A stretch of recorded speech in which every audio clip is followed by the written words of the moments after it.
5 seconds.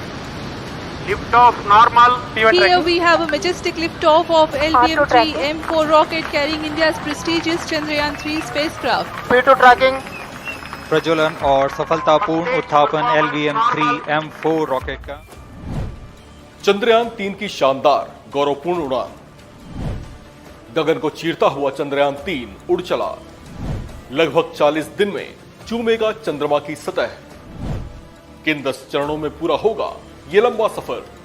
शुक्रवार दोपहर 2:35 पर श्रीहरिकोटा के सतीश धवन अंतरिक्ष केंद्र से गर्जना करते हुए भारत के मिशन मून को सफल बनाने के लिए जब चंद्रयान-3 ने उड़ान भरनी शुरू की तो हर भारतवासी का सीना गर्व से चौड़ा हो गया, मस्तक शान से उठ गया और लबों पर देश प्रेम का राग गूंज उठा। भारतीय space agency ISRO chief S Somnath इस सफल उड़ान के साथ मुस्कुरा उठे तो इस मिशन पर पिछले कई महीनों से दिन रात एक कर जुटे हुए वैज्ञानिकों की टीम झूम उठी। चंद्रमा की ओर भारत की इस सफल उड़ान को दुनिया भर के अलग अलग देशों की स्पेस एजेंसीज ने देखा। भारत इस मिशन को पूरा करते ही अमेरिका, रूस और चीन के बाद दुनिया का ऐसा चौथा देश बन जाएगा जो ये कारनामा करने में सफल रहे। भारत के चंद्रयान-3 को चंद्रमा की सतह पर पहुंचने में लगभग 40 से 45 दिन का समय लग सकता है। इस संबंध में प्राप्त जानकारियों के मुताबिक इसरो के वैज्ञानिकों की योजना है कि वे 23-24 अगस्त को चांद की सतह पर सॉफ्ट लैंडिंग करवाएंगे, लेकिन ऐसा कर पाने में चंद्रयान-3 को 10 अलग अलग चरणों से होकर गुजरना होगा। चलिए आपको बताते हैं कि इसकी लंबी यात्रा के हर एक चरण में क्या क्या होने वाला है। इसके पहले चरण की बात करें तो इसमें 3 लेवल्स हैं: प्री लॉन्च, लॉन्च और धरती के वायुमंडल से अंतरिक्ष में प्रवेश करना। यह पहले चरण चंद्रयान-3 के पृथ्वी की 6 परिक्रमाओं के साथ पूरा होगा। चंद्रयान-3 का दूसरे चरण का नाम है लूनर ट्रांसफर फेज। इस चरण में चंद्रयान-3 पृथ्वी की कक्षा के बाहर निकल चंद्रमा की ओर बढ़ना शुरू करेगा और जियोस्टेशनरी ऑर्बिट से चांद की ओर तेजी से बढ़ेगा। चंद्रयान-3 के तीसरे चरण का नाम है LOI या लूनर ऑर्बिट इंसर्शन।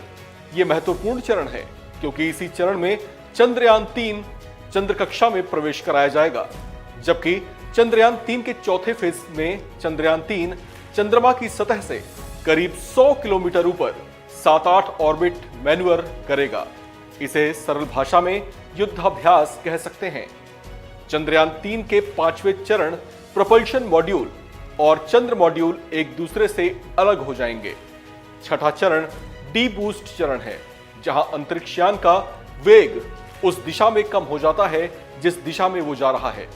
7वां चरण प्री लैंडिंग चरण है, जो लैंडिंग की तैयारी करता है, जबकि 8वें चरण में इसकी कठिन परीक्षा की शुरुआत हो जाएगी और वास्तविक लैंडिंग की शुरुआत यहीं से होगी। इसके 9वें चरण में लैंडर और रोवर चंद्रमा की सतह पर पहुंचेंगे और अपना संचालन शुरू कर देंगे। चंद्रयान-3 के 10वें चरण में 100 किलोमीटर की चंद्र कक्षा में प्रोपल्शन मॉड्यूल की वापसी होगी।